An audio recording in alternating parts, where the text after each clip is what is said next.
Welcome to Tia's Table, where we talk about making fitness and wellness doable for busy women like you and me. Looking for healthy meal ideas, workout motivation, and good conversation? Don't worry, I got you, girl. Sit back, grab a snack, and let's have some girl talk. I'm running for my life. I'm running for my life. I'm running for my life. If anybody asks you what's the matter with me, you tell them that I like my food fried, Chinese takeout, and Chipotle sometimes. So I'm running for my life, running for my life. Now, I'll know if you grew up in the church, if you were able to sing the background to that little number with the remix on the end, okay? Hey girl, hey! Welcome back to another episode of Tia's Table. I'm Tia, a certified nutrition coach and group fitness instructor. I help women develop healthy habits that align with their health, wellness, and fitness goals. Welcome to another episode of the podcast. See, girl, I told you I would be back before you even got a chance to miss me. And I'm so excited about today's episode because I feel like I have a lot to share, but only a little bit of time to share it. This won't be a 2-hour call this time. So let's go ahead and get started with what's on my table right now. I ate the most delicious chicken pesto lasagna earlier this week, and it was amazing. If you like, well, for starters, if you like a basil pesto, let's start there. If you like pesto, I think you will love this. You will love this if you don't like a super cheesy lasagna, because I try to watch the cheese in like on my own plate, but then also for some of the people in my family, too much cheese is like not a good thing for them. Not that anybody is lactose intolerant. It's just not a good time. You know what I'm saying? So I try to watch the cheese. If you are interested in making your very own chicken pesto lasagna, truly all I did was I took the no crumbs left basil, like pistachio pesto recipe. I took shredded chicken and lasagna noodles and the tiniest bit of like ricotta cheese, and I just made a lasagna. You pop it in the oven and boom, there you go. Now, this is what I would consider to be a dupe off of something that I sampled at Costco, and I guess I could have bought it at Costco, but I don't know. The tray looked so small, and I was just like, oh, it's 5 of us. If this ends up being really good, then there's no way this is going to be enough to satisfy 5 people, 3 of which are boys. Well, my husband's a man, but you know what I'm saying. But 3 of them eat like, I don't know. Like their appetites have no limits. It's no cap on it. They can go for what feels like forever. So I knew that wouldn't be like enough lasagna. So I was like, oh, but I can do a pesto. I can certainly make lasagna noodles, and I can smear ricotta on this, and there you go. And it was, you guys, it was really good. It was really good. So if you're a person that just happens to have pesto on hand, or maybe you buy it at the store, so you might have a jar of it, maybe you buy rotisserie chicken once a week, or you just have chicken left over from something else, and it's not too heavily seasoned in a way that would keep you from using it for this, girl, definitely give it a try. It's a different spin on lasagna, and I found it to be absolutely delicious. So that's one thing that I've had recently that I wanted to tell you about. The other thing is a beverage, and it's a water. It's a sparkling water, and it's by Bubbly. It's the Bubbly Burst. You can only get it in a bottle, and they only sell it in singles, right? So it's not in a can. It's not going to be like over in that section where they sell like the canned stuff. In every store that I've been in, it's either been in like the cold refrigerated section, and if it is in the water section, you have to look in the area where they're selling like the individual bottles of water. I get the tropical punch flavor, and it is so good. If you like soda, but like you don't want to drink soda, I'm telling you, this is really up there with the tropical 7-Up. Like this time of year, I don't know if y'all have tried the orange can 7-Up.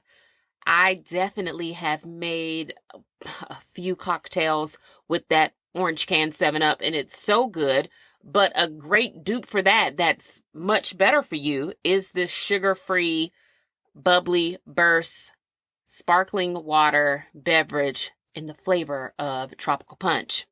Thank me later. Publix has them on sale right now. By the time you hear this, the sale might be over, girl. So I'm sorry.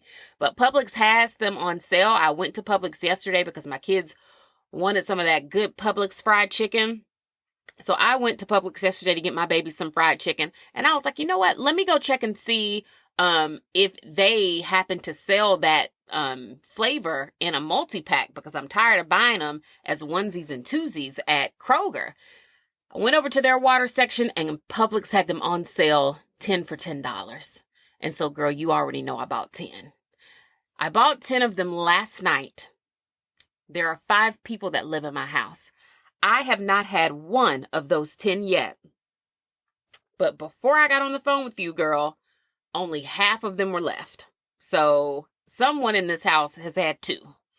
And everyone else is drinking them. And like the kids, they love it. So if you don't mind sparkling water, because I know some people don't like that and some people don't like flavored water, but if you ever had a clearly Canadian beverage, which I haven't had a clearly Canadian beverage, I know they sell them now again, but I haven't had one since I was, I think, in the in the 3rd grade. I think I was about 8 years old. I had one before I went to gymnastics practice. And needless to say, after that clearly Canadian came back up, I haven't had one since. And then they stopped selling them, and now they're back on the market, and even still, I'm scarred for life. I can't do it. I have sparkling water trauma from that. So definitely try the Bubbly Burst Tropical Punch and let me know what you think. It is just so good. And they have other flavors too, but girl, the Tropical Punch is the best.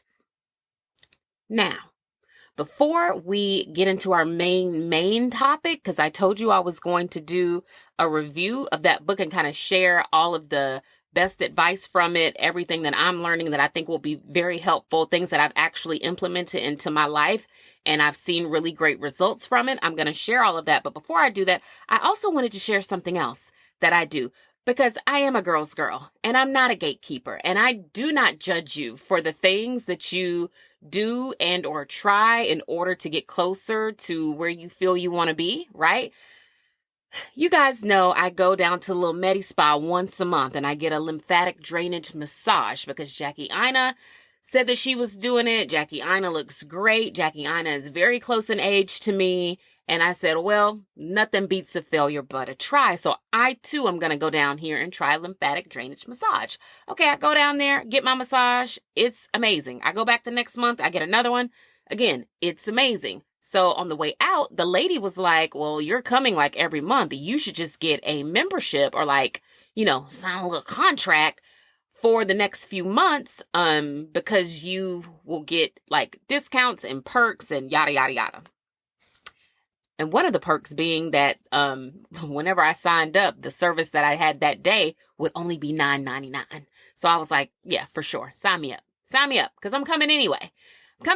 And the membership is the same cost as the service that I get every month when I come, so why not? So I go, I get it. Okay, whatever. The next month I go, I get my same lymphatic drainage massage. And after the massage, I'm talking to my masseuse, and she's telling me all about some of the other services that they offer. She's telling me about other people's results. We're talking about like my lifestyle and my habits, things that I do, things that I eat, yada, yada, yada. And she was like, you know what? I think the next time that you come, you should try a service that we have called EMS. And I was like, you think so? And she was like, yeah. She was like, I think you would really benefit from it because you work out, you eat right, you drink your water. She was like, and the people that use that service, they get really great results from it. And so I was like, okay, well, what all does the EMS entail? Like, what is it? And she was like, oh, EMS is an electrical muscle stimulation. It's a technique that they use to stimulate muscle toning and fat and cellulite reduction, mainly in your stomach. And I was like, okay. She was like, yeah. And I wish you could see me doing this, but we're standing up at the register at this point. And she was like, yeah. She was like, if you would allow me to do that service on you like a few times in like along with another service that they have, which is the, I think they call it like the Dreno Redo Turbo, whatever, but it's basically body sculpting. That is a fancy word for body sculpting, which I had already tried, if you remember, like way back in season 2, I think it was. So if you want to hear about that experience, you can go back to season 2 and listen to that body sculpting episode. But she was like, yeah, if you do the EMS along with that body sculpting service, she was like, your body will be teased. She was like, I can get your waist down. Like, you will be snatched, girl. And I was like, how often are people coming in here and getting that done? And she goes, oh, some people come once a week. Some people are in here all the time, like getting it. She was like, you think because of the work that you do that like everybody that you see that looks amazing. She was like, I know you probably automatically assume everybody is working out and that's how they're getting like the body they're getting. She was like, when in reality, no. She was like, most people are either having surgery and then they come to a place like this for like their post-op care. She was like, or they're coming here like every week and they don't work out at all. She was like, and that's what it is. She was like, that's how I know if you did some of the services that these other people are doing. She was like, ooh, like it would just be chef's kiss. You'll love it. You'll be happy with the results. And I was like, well, listen, I'm down to try anything one time because I'll try it and then I'll come back and I'll tell the girls all about my experience because while it might not be for me, it might be for somebody else. So you know what? Next month, put me down for whatever this is you're talking about. And we'll try it and see how we like it. You know what I'm saying? And in, the famous words of Keith Lee, then we'll rate it 1 through 10 and we'll see if we're going to ever come back. So fast forward to my most recent appointment, which was last week. I go and it is for the EMS, like body sculpting appointment. Now, keep in mind, when you go to get a lymphatic drainage massage, it is very soothing. It is very calming. It doesn't hurt. It is relaxing. You could fall asleep. They massage the whole back of you from top to bottom and the entire front of you from top to bottom, right? It is enjoyable. We love a lymphatic drainage massage. I think everybody should go and get them. I really do. All of us. Everyone should be, especially if you're working out and like lifting weights and putting your body through a lot like each week, even if it's like just your job. Like if your job is stressful or if it stresses you out, if your life is stressing you out, you should be going to get a lymphatic drainage massage, right? Okay. So we have determined that we give the lymphatic drainage massage a 10 out of 10. Oh my gosh, you guys. I got up on that table. And I didn't know what to expect again. I'm not knowing it because I did not Google it before I went. I didn't look it up and I probably should have. But somewhere between when I made the last appointment and when it was time for me to come to this appointment, like I just didn't think about it. So I get up on the table like I do every month. I lay down on the table like I do every month. And she's like, okay, well, I'm going to put these little patches on your abdomen, and they feel like the little patches maybe you get put on your body like at a doctor's appointment if they're going to do like an EKG scan or what else. There are other I'm sure there are other reasons why you get the little sticky patches put on you at the doctor, but the little sticky patches, and then they connect like a tube or something to them, right? It's the same thing. They do that. They put the little patches on you, or she put the little patches on me. She connected me to the machine.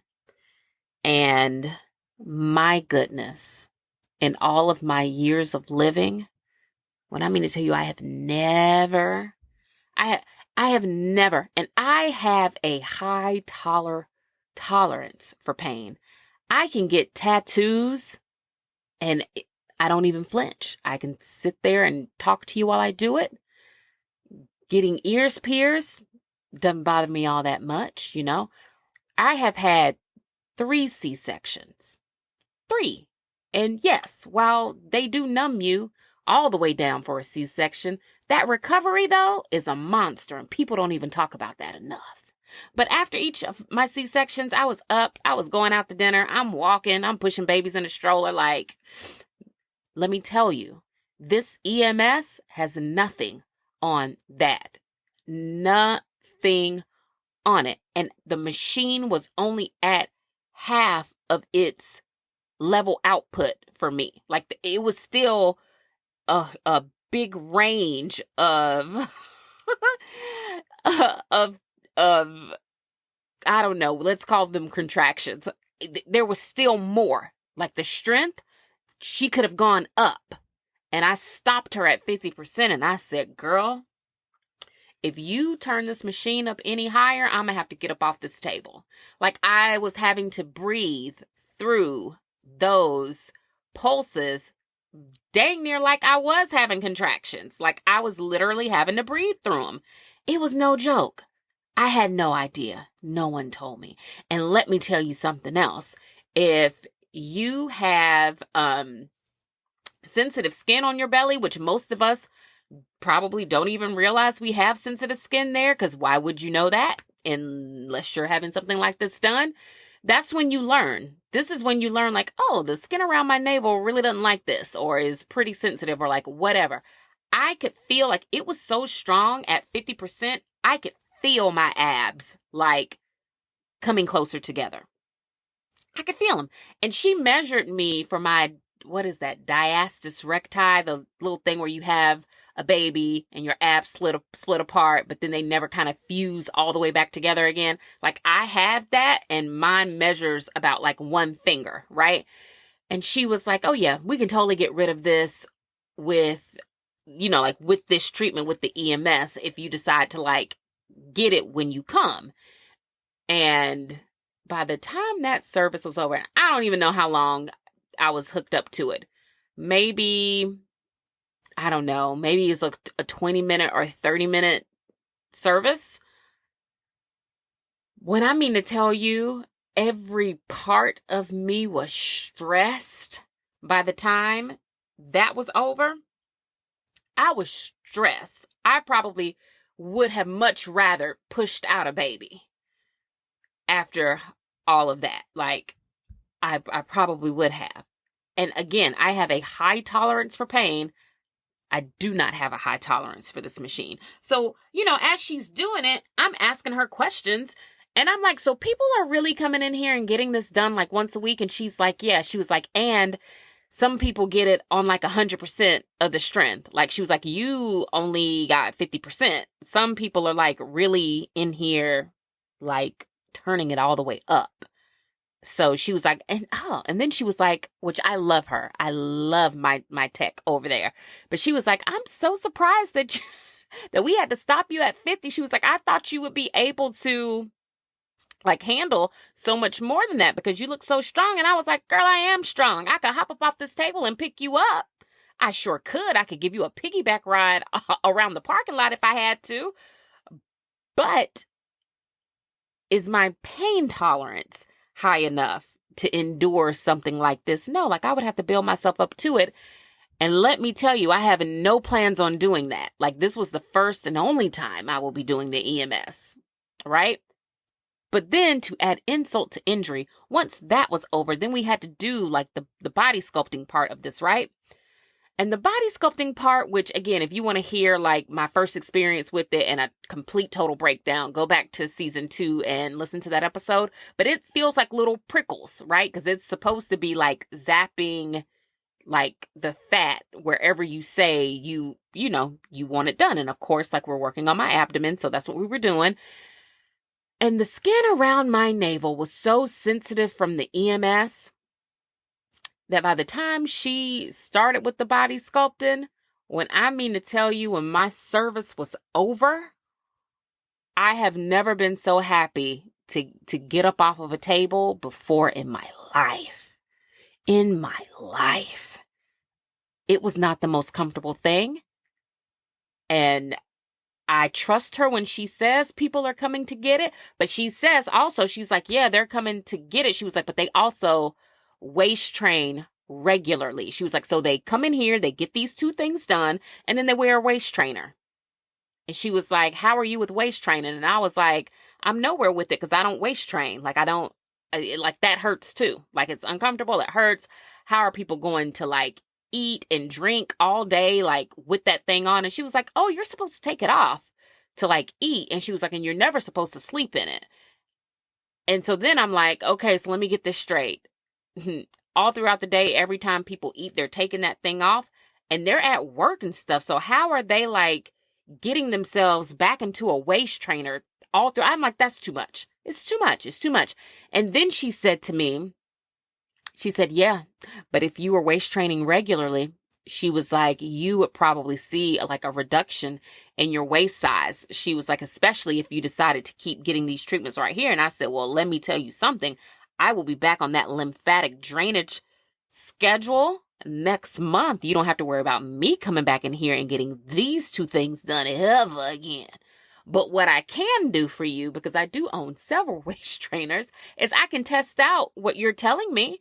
If you're telling me that waist trainers really do work and that I'm somehow like missing out on something by not wearing one regularly, I said at the very least I can test what it is you're telling me. I said, so I'm going to do that. I'm going to wear a waist trainer. I'm not going to say I'm going to wear one all day, every day until I come back and see you. But what I will say is I will at least start wearing one for a few hours here and there, some days probably more than others.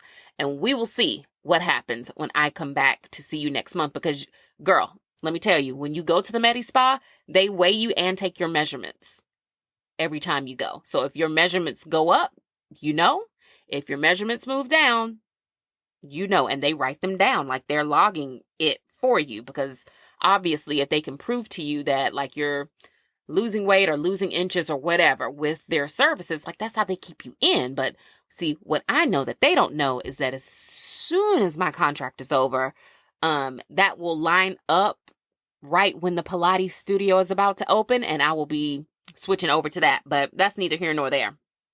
But yes, if you have a high tolerance for pain and like stuff doesn't bother you in that way, like if you can tolerate things, okay, girl, it's a whole service out there. It's called EMS. And then there's a body sculpting service. Different places might call it different things, but where I go, they call it the Dreno Redo or the Dreno Redo Turbo or something like that. Those 2 services combined together, apparently if you go once a week, it'll get you snatched and right in all the best places. So take that information and do with it what you will. Oh, and the EMS service was only $89 where I go here in the suburbs of Atlanta. So, yep, that's that on that. Now let's get into this book. I'm going to move something. I have a bag full of goodies we're going to also go through before the end of this call. So let's get into the book. Okay, so for those of you who might be tuning into your first call, we are going through the Guide to More Healthful Living, Basics on Fitness, Nutrition, and Stress Reduction for a More Positive Lifestyle. And this book was published by Blue Cross and Blue Shield back in the 80s when the babies were made perfect in his sight. Okay, so the first chapter of this book is all about wellness, right? And they talk about how important wellness is and how you should approach fitness and nutrition in like a more holistic way. Like, you shouldn't be splitting things up or, dividing how you look at your health in terms of fitness, nutrition, and all of that. It's one big happy picture, which we already know that. So I'm just summarizing that for you. But some of the things that I highlighted for us in that first chapter, the first one, and I'm going to read it verbatim. It says, if you are generally healthy, you should integrate 3 basic factors into your life in order to enjoy better health. These are proper nutrition, regular exercise, and efficient stress management. Hello, lymphatic drainage massage. The manner and consistency with which you perform this integration procedure will ultimately dictate the quality of your lifestyle, right? And what stood out to me about that is I'm like, oh yeah, well, of course. The more consistent we are with like our nutrition and working out and managing our stress, the better we feel. If we start and stop all the time, or you're on the wagon or off the wagon or whatever, like, that's stressful, and it irritates us. And I know we talked about that a lot in season 1 of the podcast, how we don't want to be the sole reason or one of the main reasons that we're like always frustrated. And I think this speaks to that. Practicing healthy habits consistently keeps you in a much more like positive mindset. And I couldn't agree with that more. And it says, remember that even small positive changes in your lifestyle can increase the length and improve the quality of your life. I think sometimes people think they have to go cold turkey and just completely start over with everything all the time. And it has to be some grand, grand turning over of a new leaf. And it's kind of like, no, literally, you could use, which this is a really shallow example, but girl, it's the truth. We could use my waist training habit as an example of this. I do not have any intention on making myself feel like I have to wear that thing for 8 to 10 hours every day. What I will do, though, is I'll say, okay, well, any small amount of time I'm able to wear it is an improvement on what I was doing before. So if I'm able to wear it for an hour, 2 hours, 3 hours, 4 hours, or whatever, that is a small movement in the direction that I feel is right for me in this time. And this is what the book is talking about. We can make small changes every day in the direction that we wish to go. What I love about this book is that it also gives different self-evaluation tests and quizzes that help you get a better picture of where you are in terms of your wellness.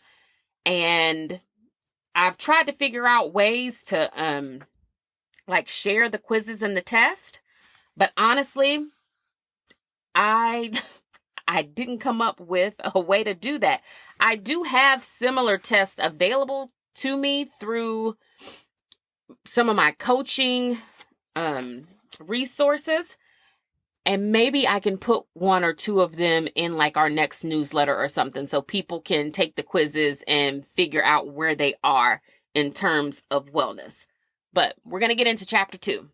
Chapter 2 is all about nutrition. And I love that the book focuses on nutrition first. Before they start talking about working out, they start talking about food. And I love it when books and experts do that. So the first thing that I have highlighted for us is it's axiomatic that we are what we eat. Every muscle, nerve, bone, and tissue of your body is made up from the foods you eat and the fluids you drink. And I know you're thinking, duh, yeah, we already knew that. Yes, we did know that, but somehow we get confused when the things that we eat make us what we are. And we got to figure out how to eat better so that we are made up of better. They do a really good job of breaking down serving sizes and telling us what foods have what vitamins in them. And we're going to go over that too. So it says most people have a bad habit of eating the same 10 to 12 foods over and over again. This is very unhealthy since no single food item supplies all the essential nutrients in the amounts needed for optimal health. Even combinations of 10 to 12 foods are likely to be deficient in several vital nutrients. I highlight that because we are all guilty of having like our little wheelhouse of foods that we eat. And not that we do it on purpose. It's just that we tend to really not eat outside of the things that we like, or the things that we enjoy, or the things that we enjoy making. So if you're a person who likes, let's say you like broccoli, you might eat broccoli with salmon, broccoli with chicken. You might go get Chinese takeout and you get chicken and broccoli in a different way. You might eat some broccoli in a stir fry. You might eat some broccoli with a steak dinner. Like you choose broccoli all the time. And what's not necessarily what's wrong with that, because broccoli is good for you. But what happens when we do that, when we have like a wheelhouse of 10 to 12 foods, we're missing out on other vitamins and minerals that are found in other foods, which at the end of this whole book review, what we will come to learn, spoiler alert, is that if we were eating a wider variety of foods, meaning fruits, veggies, and some animal proteins, we would find that we wouldn't have to rely on supplements. Like we wouldn't have to buy them. Unless, girl, you just like doing it. I'm not trying to tell you to stop doing it. I'm not saying that. So please don't write me and say that I said that, because I didn't say that. What I said was, if we ate a variety of things, we would find that maybe we wouldn't have to do that if we didn't want to, because everything we need is found in the foods that we're supposed to be eating, right? The greater the variety of foods you eat, the less likely it is that you will develop either a deficiency or an excess of any single nutrient. Some of the most difficult nutrients to obtain in adequate amounts are vitamin B6, folic acid, magnesium, and zinc. And then the book shows us a food guide, and it breaks it down, and it shows us breads and cereals, leafy greens, vitamin C rich fruits and veggies, other fruits and veggies, protein rich foods, milk products, fats, and oils. And it gives examples of the different foods in those food groups, and they tell us how many servings we should be eating of these things a day. And if you ate the recommended servings, what your body would get from them. This I totally am going to figure out how to scan and put into a newsletter, because I feel like it's worth it. I don't know. Is that copyright? I don't know. We'll source it and put it in the newsletter, because I feel like everybody should have their hands on that, because it's super helpful and interesting to read. Next up, they talk about calories and maintenance and your ideal weight. Girl, hold on to your pearls. We eat approximately as many calories today as we did at the beginning of the century, but we use fewer calories because we are much less active. Okay, girl, like we already knew that. A larger proportion of the calories we consume comes from refined sugars, starches, and fats, which aggravate obesity problems. These calories are more efficiently absorbed by the body than are calories from unrefined fibrous foods like whole grains, vegetables, fruits, and legumes, meaning dried peas, beans, and lentils. And let me just say, when I read this, I had to read it about 5 times. It was on a loop for me. I had it on repeat because I'm like, are you telling me that when I eat, I don't know, girl, let's say I ate Taco Bell, which literally I haven't eaten Taco Bell in I don't know when, but let's just say I ate Taco Bell. Are you telling me that the calories from the things that I know I shouldn't be eating are more efficiently absorbed by my body than the calories from like the healthy things that I eat? Meaning you will go and eat, or we will all go and eat something absolutely amazing that gives us all the feels, something juicy and greasy like Chinese takeout or Chipotle or whatever. And your body basically devours that. It chews it up and spits it out. But when you eat the things that are actually good for you, your body literally takes its time breaking those things down, meaning that the things that are good for you sit in you for a little bit longer. Now, yes, your body will digest it and push out waste. I'm not saying toxic waste is sitting inside. That's not what I'm saying. But I'm saying when things are actually good for you, your body uses them. When things aren't that great for you, girl, your body finds that they're useless and it just pushes it through the system. That's crazy. Eating and absorbing more calories than we burn causes the body to store energy in the form of fat, which we already knew that. This next part is what made me get up like that meme of Viola Davis grabbing her purse and walking out. This next part made me do that. Most individuals should maintain throughout life the weight they had reached at age 18, when maximum skeletal growth is normally achieved. Now, if we could just for a moment think about where we all were in the year of our 18th year of life. For me, that was about circa 2002. I graduated from high school in 2002 and proceeded to move into college and was living my best college life at the age of 18.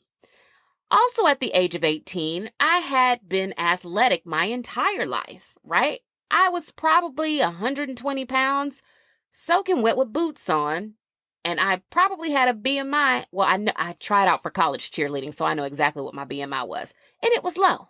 It was like not even 12%. It was low. I was very lean, very muscular, right? I literally looked like a track star at the age of 18. As did we all. We all looked great when we were 18, okay? Everyone did. Everyone looked youthful and plump and strong and just great because you're 18. You're 18, you look great. So when I read this, I read it and I thought to myself, now had I known at the age of 18 that that was supposed to be me for the rest of my life, if someone had told me that, I probably would have been like, okay, duly noted. Let me put that in my back pocket. And as I grow up and I age and all of that, I'll try to stay as close to this as I possibly can. No guarantees, no pressure, but at least I'll never be able to say no one told me. Now, do I think all of us need to look the way we did when we were 18? Girl, absolutely not. Because if I got down to 120 pounds today, not that that body wasn't giving, because that body used to get things done, okay? You know what I'm saying?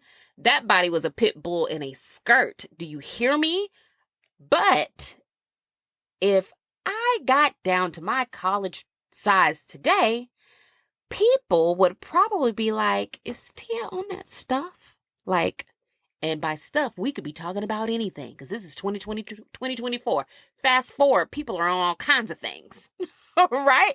But I feel like that would be very small for me at this point in my life. Like, I couldn't imagine myself being that tiny, without the youth to go along with it. You know what I'm saying? So I don't know how much I agree with that, but I do understand that your skeletal frame was only made to hold so much weight. So that part I do understand. And I do get like, oh, wow. Like, yeah, when we all kind of grew up and we were fully grown, like at whatever age our bodies said, like, yep, this is it for you. You're fully grown now. I'm like, wow, yes, we probably weren't supposed to keep adding pounds onto a skeleton that was only meant to hold however much weight we were. So I do get that and how that could put stress on your body. But it's just crazy to think that maybe scientifically, this is what the people who write these books, what they think. Okay? You should try to integrate your dietary patterns with the type of regular exercise you get. If you want to lose weight, that means you should begin a twofold program that strengthens your muscles through proper exercise and reduces body weight through foods lower in calories and higher in good nutritional content. This is undoubtedly why crash diets are rarely successful in the long run. Okay, girl, like tell me something I don't know. Make sure you know what your ideal body weight is. Now, they give us a little mathematical equation to figure out what everyone's ideal body weight is. And I'm going to give it out. So you can do the math on your own and determine, like, based on this book, what they think. I did it. I did the equation, and sure enough, it was like my college size, which again, I'm like, girl, no. No, I looked at that number and I was like, I would actually be happy with that number, like plus 25. Do you know what I'm saying? Like, I would be happy with that. We don't have to be that small, but let's get into the mathematical equation of it all.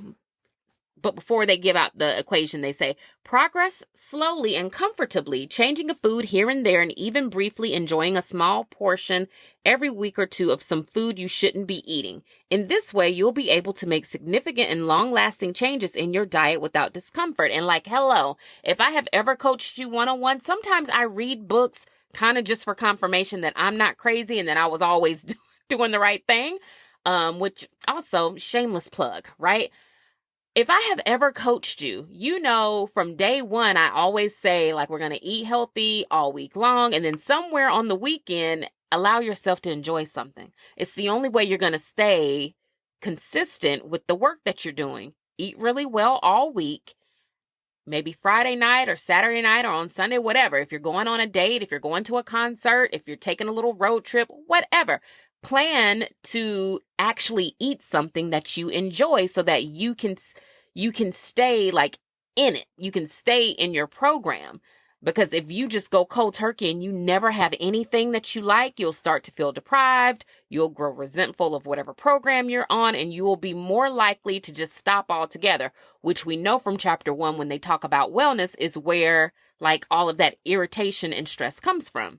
So, approximating your ideal body weight for women. Start with 100 pounds for the first 5 feet and add 5 pounds for each inch thereafter. For example, if you are a 5'4" woman of medium frame, your ideal body weight is 120 pounds. If you have a small frame or a small boned body, like maybe you're a petite woman, subtract 10% from the total obtained above. If you have a larger frame or you just have a larger skeletal system, add 10% to your total. Do your math and then look, girl, what is that number? You can message me and tell me what the math said. Like, girl, I won't tell nobody because I done already told y'all I'm literally the example in the book. I'm 5'4". I'm 5'4", and they think I should be 120 pounds, right?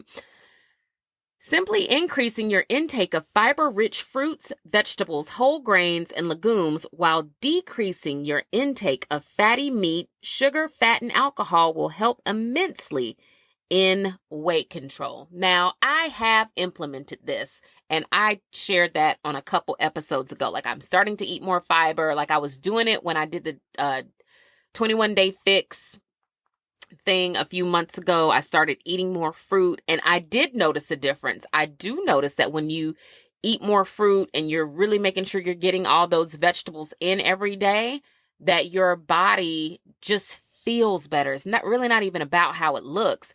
I just felt better, and I felt like I was sleeping better and everything. I had more energy when I was getting all of those servings in every day. So now we're going to break down each of the food groups that they talk about in the book. Breads and cereals. Emphasize whole grain breads and cereals, whole wheat bread and oatmeal, for example. Avoid sweetened breads and cereals. Avoid those made with added fat like muffins, pancakes, and waffles. You might want to cut down to 3 servings daily, which if you have like a breakfast sandwich, like sometimes I will make a breakfast sandwich and I'll have it on a whole wheat bread. If I have that sandwich, then that's 2 servings of bread right there. Now I only have 1 left for the rest of the day. Leafy green vegetables. Eat these in unlimited quantities. Fill up on them when you're hungry. Occasionally make a meal that consists of a large green salad. Like check, check, and check. We already do that. Vitamin C rich fruits and vegetables. Choose fruits rather than juices. You'll feel full on fewer calories. Eat these vegetables in unlimited quantities. My whole thing with like juice, because people will message me and ask me, well, what do you think about juicing and juice detoxing and da-da-da-da. We did a whole episode, I think it was in season 1, if not season 2, on detoxing. So please go back and listen to that. But to make a long story short, when you're drinking juice, you don't get the same satiation as you do when you chew up food and you eat it, right? Think about it. And I think the book actually gives this same example. But let's say you're like, oh, let me pour myself a glass of orange or apple juice, whatever. You drink that while you're eating something, right? Some juices will have added sugar, some will not. So we're not going to talk about the sugar content. But like, let's say you're drinking the juice and then you're also like having your meal, right? The juice is definitely going to add calories into what you're eating, number 1. Number 2, let's say you just decide like, oh, let me just make a juice. Like I'm juicing. I'm just going to make juice and just drink juice. The issue with that is you will drink juice and drink juice and drink juice and drink juice because maybe it takes more juice for you to get that full feeling. Whereas if you decided like, oh, I'm going to sit down and eat an apple, you would probably feel full faster off of eating an apple. And that is because when you're chewing food sends a signal to your brain that like, oh, we're eating, like everyone get ready. Like get ready to digest food, get ready to like work because she's eating, right? Then you consume the fruit. You feel full, which sends a signal to your brain that like, wow, she just ate an apple. Like we're good. We're good for at least another hour, hour and a half, or whenever she starts to feel hungry again. Hunger cues are great. You never want to be in a place where you no longer receive hunger cues, and eating actual food, like chewing food and sitting down to eat, will help you get your hunger cues back if you feel like you don't get them anymore. Something else to note about the fruits and veggies is they say bananas count as 2 servings of fruit, which is also what they say in the 21-day fix program too. They count a banana as 2 servings of fruit. So I thought that was interesting, and that's something that I've been keeping in mind for myself as I'm going throughout the day. If I eat a banana, I'm like, oh, okay, well, that was 2 servings of fruit. So, like later in the day, I might have 1 or 2 other servings of fruit, depending on how the day is going. Protein-rich foods. Since everybody wants to talk about protein now, choose only the leanest cuts of meat and trim away any visible fat before eating. Bake, broil, grill, or boil. Don't fry. Avoid high-fat processed meats like hot dogs, luncheon meats, sausages, and so on. Decrease use of peanuts and other nuts, like peanut butter, which the peanut butter thing I don't really agree with. Peanuts, possibly, because I feel like peanuts is a thing that people just kind of like, unless it's prepackaged in like the individual serving, I feel like if you just sit down with a jar of peanuts, you're going to overeat on them.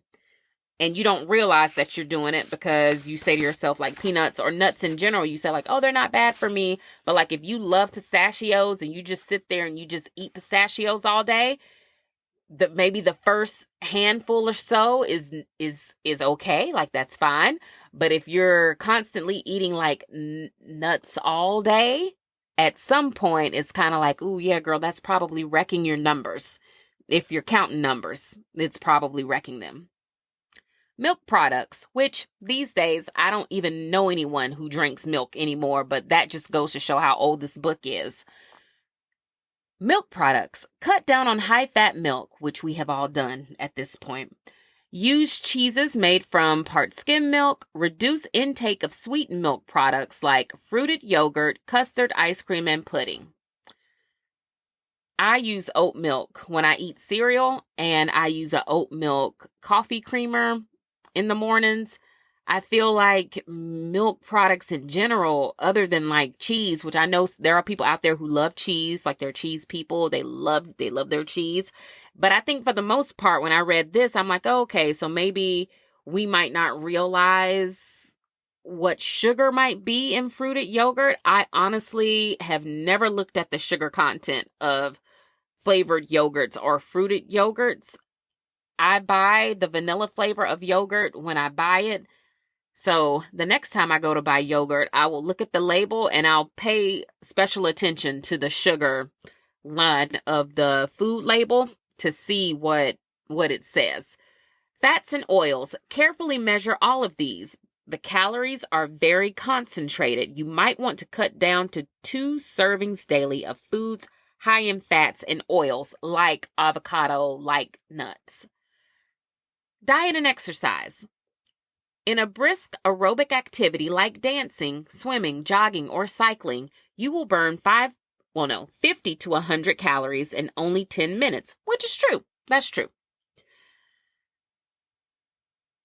Then they move on and they talk about how people make the mistake of thinking they can continue to eat like really high calorie foods if they're just exercising all day, and they say this is a fallacy. However, because it's much easier to reduce body fat levels dietetically than through exercise. Depending on how heavy a person is, he or she can burn 100 to 120 calories by running 1 mile, which is true. But that same person can avoid consuming those 100 to 120 calories in the first place merely by refusing to eat a pat of butter on a potato or to put a tablespoon of oil on a salad. Now, yes, we agree with that. We agree that I could just manage how I'm eating as to not have to worry about burning certain calories in the first place. No argument there for me. Some things I'm just like, so what are we supposed to do? So when they talk about putting oil on a salad, I'm like, okay, first y'all said don't eat the salad dressing that we, all of us, girl, don't be putting ranch and Thousand Island and French all over your salads because your salad was healthy until you put that stuff on there, right? I say that, everybody says that. We know that. But to read this, you would read this and think, well, now hold on, because if I make my own salad dressing and I make it with lemon juice and some zest of something else and some extra virgin olive oil, and I do a little crank of some fresh cracked black pepper, and I do a couple shakes of some kosher salt, and I whisk that all together and I put that on my salad, you're telling me that only a tablespoon of oil should be in a salad dressing? So that means, when I read it, I'm like, okay, so that means you do the tablespoon of oil, and we really should probably be squeezing way more lemon juice in there, or we should maybe be adding way more fresh herbs into ours. You would have to do something to make it taste good. And I know the answer is not salt, because we get there eventually, but just off of what we already know, I know the answer is not salt. So sometimes I feel like some of this nutrition stuff contradicts itself, and that's what makes it so hard for people to stay in a program or just keep developing good habits and practicing them consistently, is because some of the information does kind of teeter-totter back and forth, and it leaves a person kind of confused. An added benefit of combining diet with exercise to lose weight is that exercise is best done on lower calorie foods, particularly on carbohydrates. Yes, yes, yes, and yes. Ever since I've been running and training for the Peachtree Road Race, and I have been eating cleaner than a baby's bottom, I have noticed that I feel so much better when I'm running when I have eaten really well, days leading up to a run. So that whole thing that they talked about in the beginning, or a few pages ago, where they talked about how the whole foods kind of sit with you, but the fast food, junky stuff kind of just runs through your body and your body has no use for them.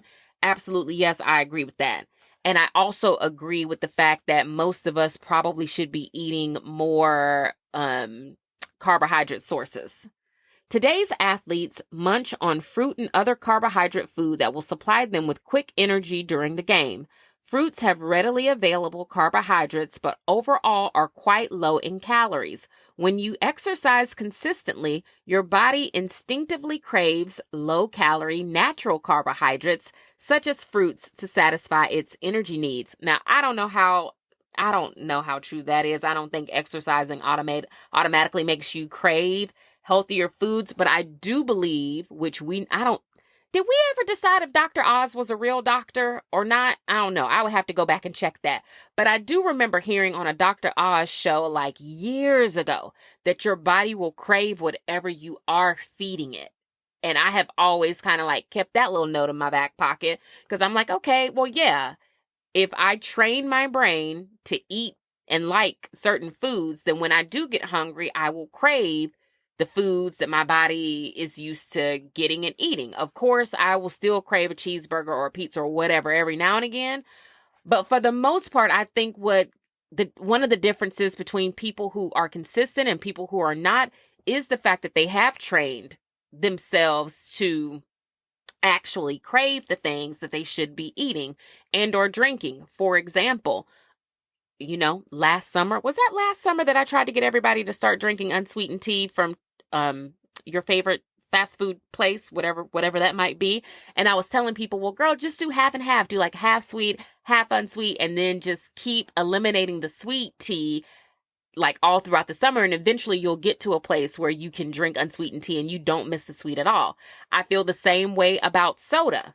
If you start to decrease the amount of soda you drink over time, again, we're not going cold turkey, but if you just say, okay, well, today I can have 2 sodas, whereas maybe last week you might have had 4 sodas a day, you say, okay, well, today I'm going to have 2 sodas, and just over time you eliminate it until you can get to a place where you can go a whole day without drinking soda. And then your goal switches to, okay, I went 1 day without a soda. Let's see if I can go 2 days, 3 days, 4 days, so on and so forth. And you're replacing the soda with water or unsweetened beverages. You will get to a place where you don't even miss it. Like truly, when we go out to dinner, I don't even miss drinking soda. When we go out to dinner, I order unsweetened tea.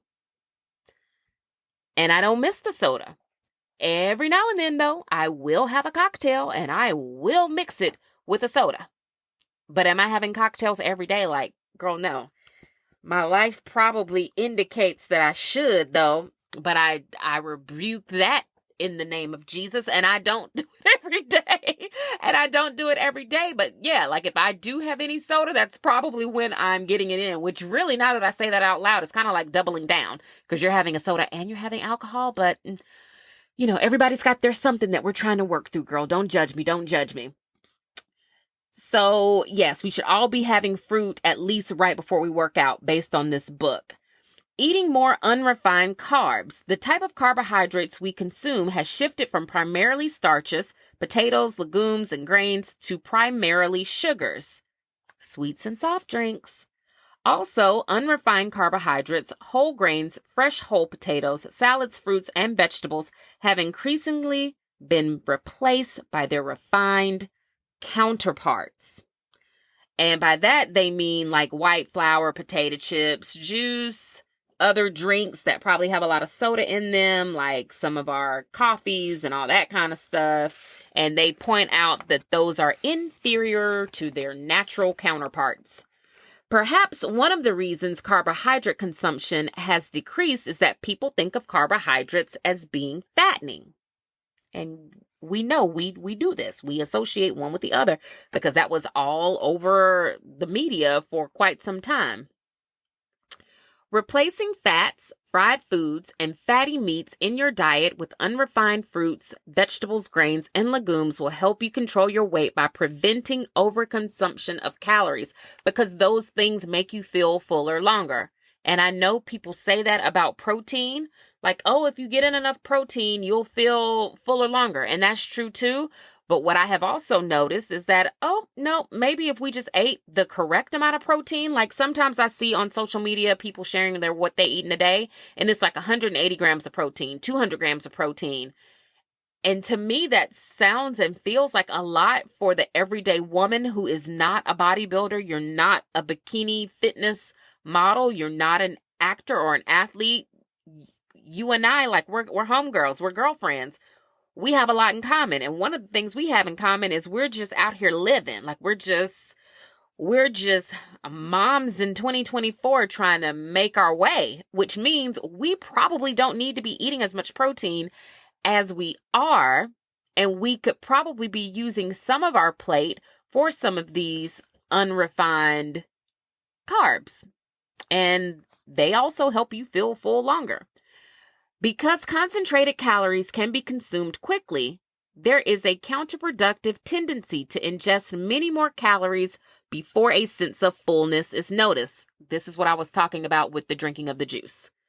This would be less likely if foods were eaten in their natural forms. As an example, a 12-ounce glass of apple juice contains about the same number of calories as 3 apples. Wouldn't you feel full or grow tired of chewing before you consume 3 apples? Yet, you can gulp down a glass of apple juice so quickly that it probably wouldn't even begin to make you feel full. I feel like I should read that again, but for the sake of time, please rewind. Plant fiber also appears to protect people from certain discomforts and diseases. Populations that eat diets plentiful in fiber-rich foods seem to experience less constipation, hemorrhoids, and diverticulosis, which is an intestinal pouch that can become inflamed, something that we all call our fupa. Fiber-rich foods contain a number of different kinds of fiber. Fiber is thought to exert its apparent effect on the carcinogenic process in several ways. It increases fecal bulk and decreases transit time, meaning when you finally do go poop, you're going to poop a lot more, and you'll probably poop more often if you're eating enough fiber. And for some people, I think that's very important. You would be surprised at how often people poop. And I don't mean that in a good way. I mean that I've literally heard some of the most interesting things when it comes to people and their poop. Tips on increasing intake of unrefined carbs. So these are some things that we can be doing to get in more of the good carbs. Increase your intake of legumes like dried beans, peas and lentils, potatoes and other vegetables. Eat whole grain breads and cereals daily. Be sure the labels on breads and cereals list whole wheat or grains as the first ingredient. Keep in mind that the term wheat flour on bread labels means white flour. That is a tricky one. Consume whole fresh fruits instead of fruit juices or fruit drinks. Try to eat a fruit or vegetable, preferably fresh, with each meal. It's preferable for these to come from the dark green leafy and vitamin C rich groups. Try to serve 2 different vegetables with dinner in addition to a starchy grain or potato and a salad. And when I read that last tip, I was like, who do they think we are in 2024? When you wrote this book in 1982, you had no idea that by 2024, people will be overcooking. Like, not even kidding, low key, I think that people are kind of cycling back to like the TV dinner way of doing things, like when TV dinners first became popular and they were popping them things in the microwave or like the convection oven or whatever, and then sitting down in front of the TV and eating. I feel like as a society, we have kind of like cycled back around to that, where like people just don't feel like cooking. Like people are tired of talking about food. You don't even want to hear me talk about food, to be honest, but I feel like it's my purpose in life to kind of share the knowledge, share the wealth, so we can all grow old together. Tips on reducing refined sugar intake. Use less of all sweeteners, including white sugar, brown sugar, raw sugar, honey, fructose, and syrups. Avoid adding sugar to coffee and tea. Try decreasing the amount of sweetener in your favorite recipes by 1/3 to 1/2. And this is where we have to say to ourselves, what kind of life would it be if I couldn't have my coffee taste the way that I need it to taste? So I know for me, I say to myself, girl, we always gonna have our coffee the way we like it, which I don't put sugar in my coffee, so maybe that's easy for me to say. But I do use the Torani syrups, which are supposed to be like sugar-free, but I do use those, and that is an artificial sweetener. So, like, sue me. Every now and then when I'm out and about, if I want to go buy a coffee, I order it the way that they make it. And I enjoy it and I love it. So I don't think we should look at anything as like an all or nothing. You kind of create your own boundaries to make the lifestyle work for you. And coffee is definitely one of those things where I'm like, absolutely not. I will drink it the way that I like it. However, when I have tea, I always drink unsweetened tea, no matter if it's hot or cold. Eat less of foods containing sweeteners such as candy, soft drinks, ice cream, cakes, cookies, and pies. At snack time, munch on fruit and raw vegetables, whole grains, and or low-fat dairy products instead. After meals, substitute fruit and or milk desserts. If you do use canned fruits, be sure to choose those that are canned in their own juice or in light syrup rather than heavy syrup. Drink water instead of sweetened beverages during and between meals. Try replacing soda pop with a mixture of half soda water and half fruit juice, like the bubbly that I told you about at the beginning of this episode. Read food labels for clues on sugar content. If the words sucrose, glucose, dextrose, fructose, corn syrup, sweeteners, maltose, or lactose appear first, then there is a large amount of sugar in the product. Try to reduce intake of foods that list one of these sweeteners as a main ingredient. And then they go into saying eat more vegetables. During this century, the total protein food intake of the average person has remained approximately the same. However, the source of this protein food intake has changed. Early in the century, half of the protein food came from grains, legumes, potatoes, and other vegetable sources. The other half came from animal products, meaning a long time ago, they were getting their protein from like plants. They were not depending on animal products or animal byproducts for their protein. And I think that could be where some of us go a little left. I mean, you would really have to know your body to know if it responds well to animal protein. But I think a lot of people do, and that's why they've chosen to go like vegan and vegetarian. Gradually, the average diet has moved far more toward consumption of animal products. This trend has contributed to both an increase in fat and a decrease in carbohydrate and fiber in the average diet. The average person also eats about twice the amount of proteins daily that his or her body requires for building and repairing tissues. I literally just said that. The extra protein is either burned as energy or changed into fat and stored within the body, and that is where I want to discuss. So for a lot of people, when we see these influencers on social media saying that they eat all of this protein every day, that could very well be the case for them, and it could be working for them because we don't know anything about them. We don't know their age. We don't know anything about their health, their fitness level, none of that. We don't know none of that. But what we do know is that their body is able to consume all of that and process it, and clearly it helps them reach their goals. For some of us, we do have to keep tweaking, and this is why I say consistency is so important, and not becoming discouraged during the journey is so important because you'll keep learning. That's why I say nothing that you try is ever failure. It's better to have the feedback. So you try eating different ways. You try eating different meals. You try eating at different caloric intakes or different macros until you see what's working for your body, like as it is, like today. When you do that, you will end up learning that like, oh my gosh, my protein intake was too high. And this whole time I thought I was eating all this protein because I needed it to build muscle or like repair muscle, when really maybe I only needed like 100 grams or 90 grams of protein. And truly the other 80 grams of protein that somebody suggested that I eat every day was truly being stored as fat.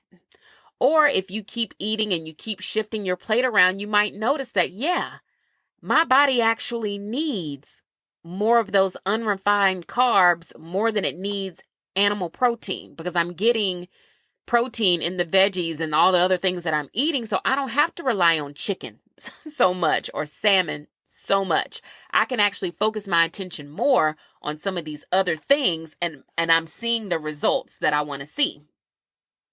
And then it actually says, try eating some vegetarian meals each week.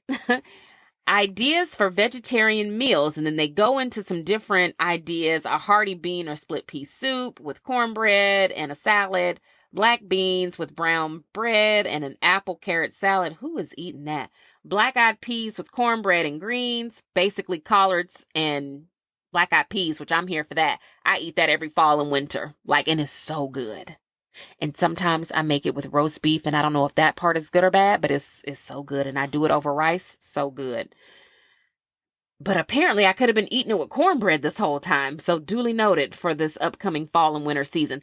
Beans with tortillas or rice in a green salad. I feel like everybody does a Taco Tuesday, so we love that. Spaghetti with tomato sauce and a little cheese. We love that. Oatmeal with milk and a banana. So make your oatmeal, girl. Use a little bit of oat milk. Put some fruit in it. And then we have a mixed veggie salad with hard-boiled eggs and bread, which is something all of us eat already. And then we get into fats. High-fat meals take longer to digest, which can lead to sleepiness and lethargy after eating, as well as heartburn. So when we get the itis after eating, that's why, because we have consumed too many calories. Many of them were probably too high in fat. And so the book then moves into tips about blood cholesterol levels and how to make sure you are making sure you don't eat too many of the wrong things there. It says eat moderate amounts of animal protein foods, meat, fish, poultry, and cheese. And what sticks out to me there is it says moderate amounts. Eat moderate amounts of animal protein to a combined total of 6 ounces daily. Y'all, 6 ounces daily.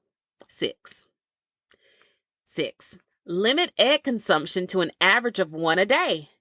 Such severe restriction is unnecessary if you are premenopausal or a kid. So if you're premenopausal or maybe menopausal, or if you're under the age of 18, apparently maybe you can eat a little bit more of these things. But when I think about this, I'm like, 6 ounces of animal protein a day? Y'all, do y'all realize some people eat 6 ounces in one meal? Like, you might go out to dinner, or you might eat some salmon or fish or whatever. But a lot of times you eat 6 ounces at dinner. And this book is saying that is the only meat or the only animal protein you're supposed to eat all day. I have a lot of thoughts about that. I cannot share them all on this call.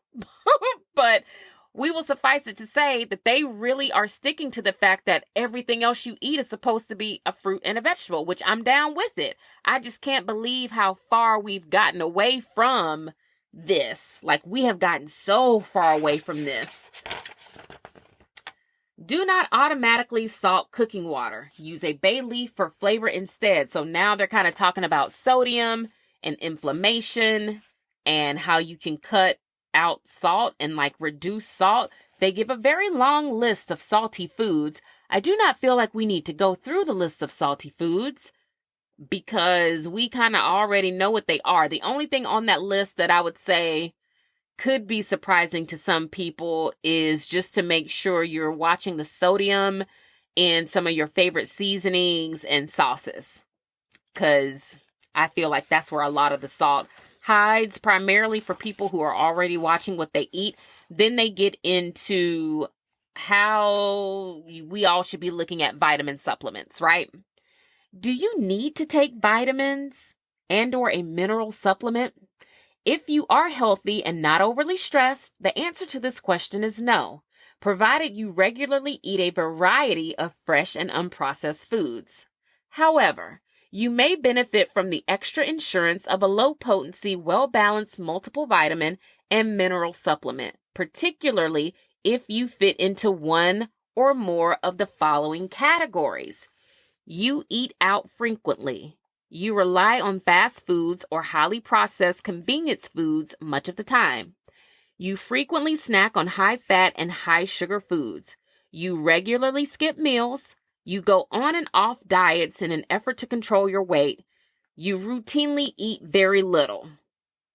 So if you're a person who's skipping meals, when you do eat, it's probably fast food or something processed. If you eat out a lot, or if you feel like you yo-yo diet, then they're saying vitamins and supplements are a good fit for you. They are saying that if you feel like you are already eating well and you're eating a variety of things and you're working out and, you're trying to practice good habits to the best of your ability, they're saying that you probably don't need that because everything that you're supposed to get is already in the foods that you're eating.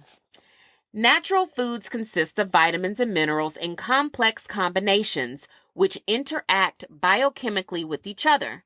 Buying bottles of vitamins and mineral supplements containing single nutrients is not wise because taking a single element upsets the natural balance of nutrients in your diet. Taking too much of one nutrient can increase your need for one or more other nutrients. Supplements are most effective when taken with meals because food aids in their absorption and the use by the body. Now, what was interesting to me about that is I'm like, oh, yeah, you're absolutely right. When we buy, let's say you buy like a vitamin C supplement or, magnesium, iron, zinc, whatever it is that you're buying and you're taking, it was naturally meant for you to consume that supplement or mineral or whatever along with other vitamins and minerals because it's in the foods that you eat, and the foods that you eat have a multitude of things in them. So when you pinpoint one thing and you just you like ingest that in such a great amount, it was never intended for your body to process it that way.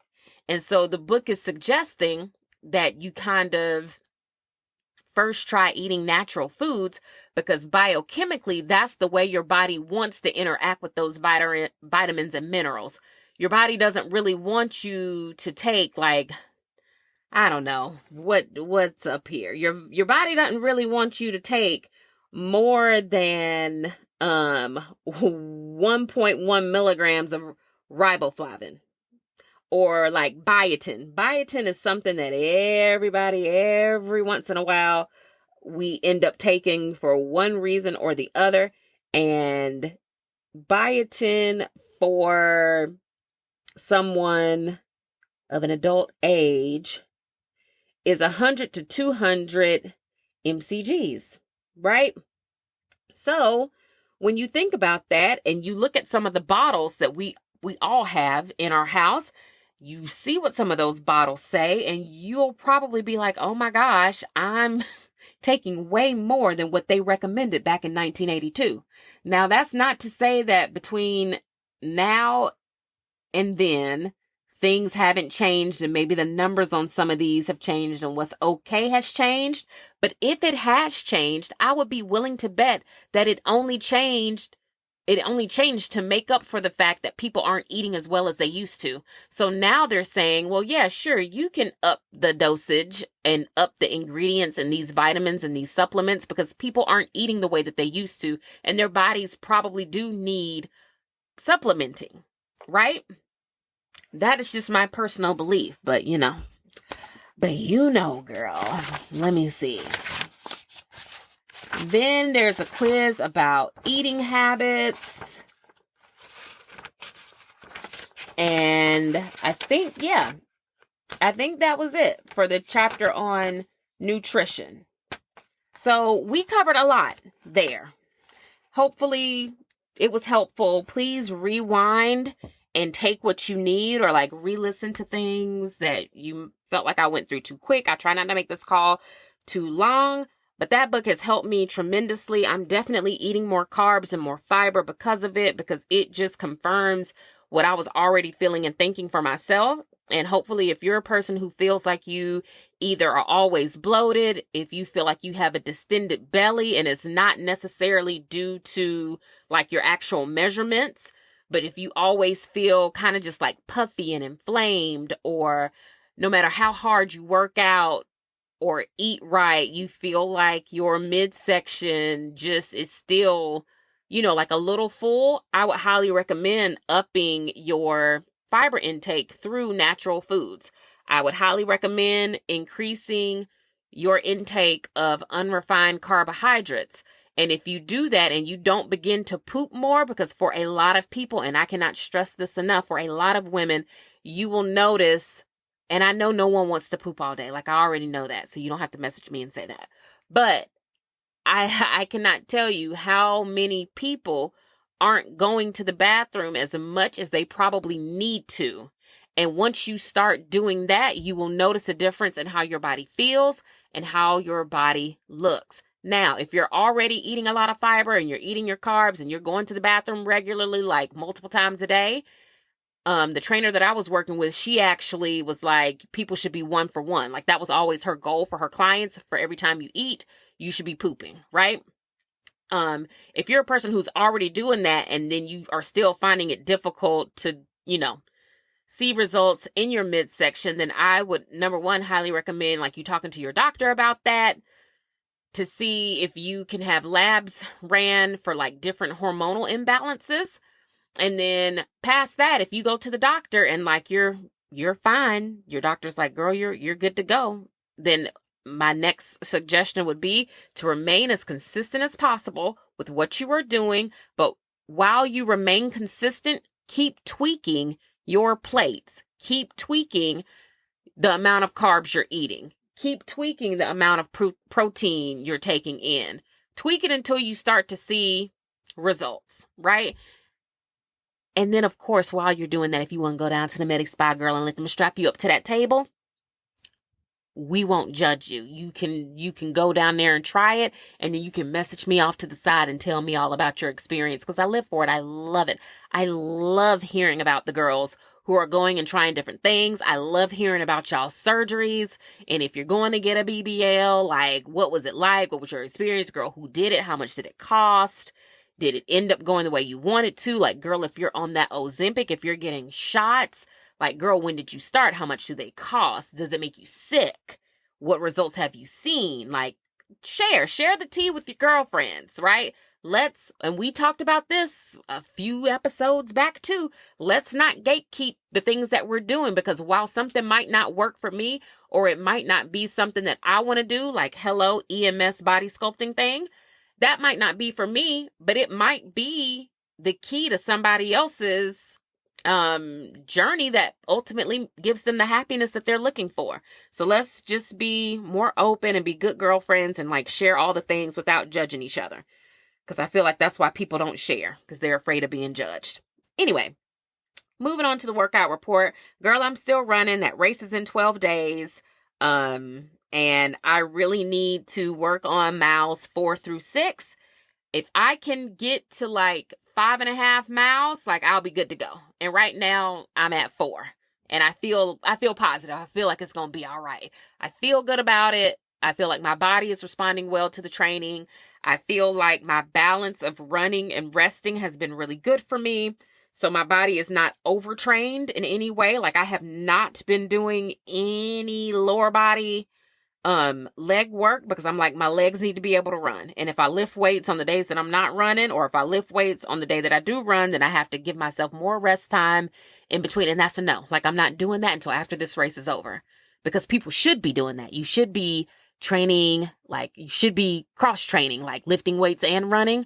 But I'm not doing that until after this Peachtree Road race is over, because I paid them people good money to run this 6 miles, and I want to be able to do it. So there's that on that. Quick little random things before we go.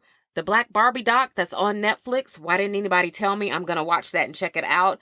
I've been watching Clipped, the LA Clippers story on Hulu.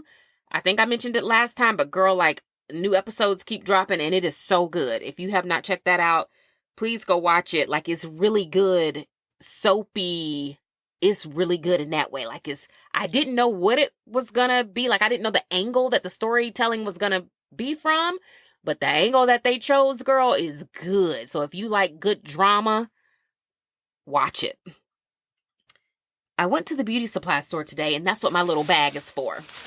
I went to the beauty supply store today because I had to get a comb because I'm going to try to like curl my own hair. So I needed to get one of those old school like rat tail combs that are like the wide tooth, whatever. While I was in there, of course, I picked up a million other different things. I got some makeup puffs. I got some anklets just in case. You know, I'm one of those people that would never wear like a real anklet to the beach because if my anklet gets washed away, I don't want to be like that one famous sister that modeled for apple bottom jeans. And I don't want to be in the ocean crying because my diamond earring fell out. But I mean, I won't though, because my diamond earrings, we keeping their head above water, making a way, winning if we need to. But your ankles, however, your ankles got to be able to chase the children. And should a wave crash into me and snatch the anklet off my ankle, I want it to be a beauty supply store anklet. So I grabbed some of those. But as I was walking out, I also got some peppermint oil because the mosquitoes have been eating me alive. And when the man came today to spray my house for pest control, he told me that he was like, just rub peppermint oil like all over you and it'll help keep the mosquitoes away. And would you know that when I was in the beauty supply store, I remembered that, number one, which impressed me.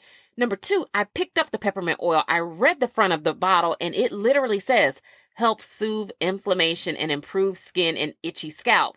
Meaning, if I have an itch from a mosquito bite, it's going to help me with that. But that's not why I wanted to go through this bag.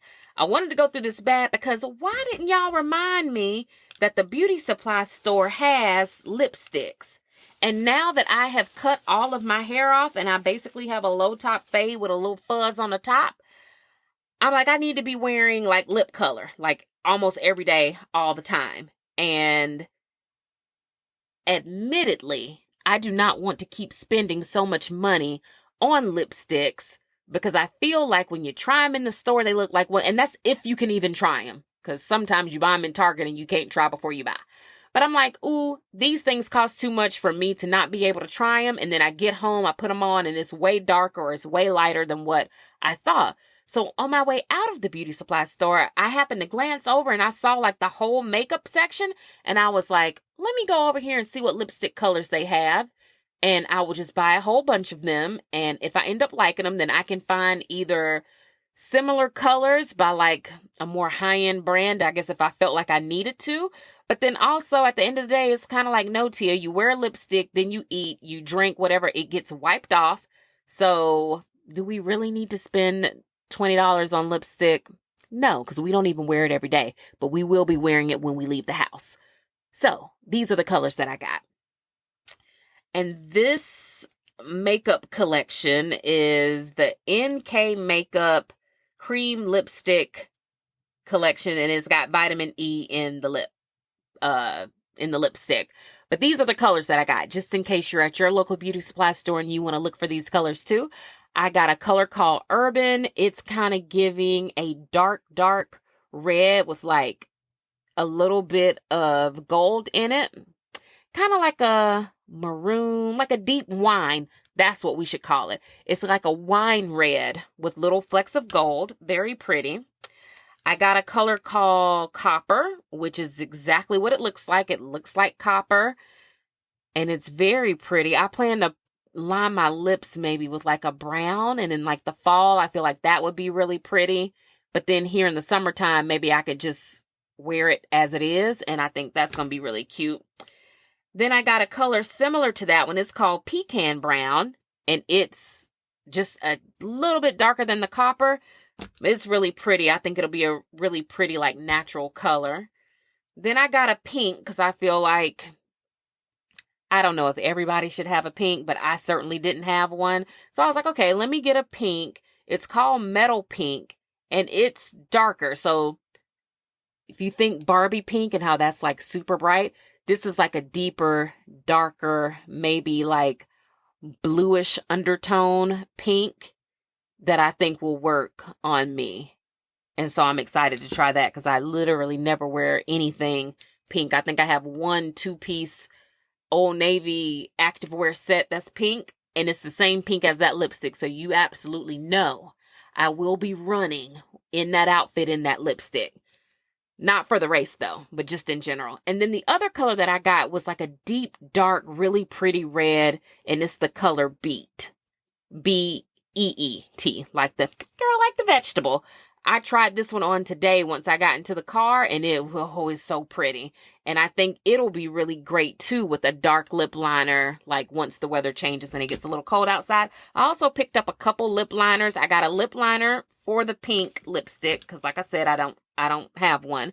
And then I always try to keep a red lip liner on hand, because no matter what lipstick color I wear, I always line my lips in either some shade of like dark brown or light brown or red. And I feel like that normally works really well with me when I mix it with whatever lipstick I'm wearing. So got that.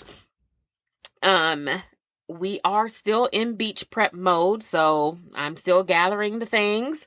And I'm packing all the things, and I feel like that's going really well. Like the house is semi-clean. Like I still have a couple things I want to clean before we leave.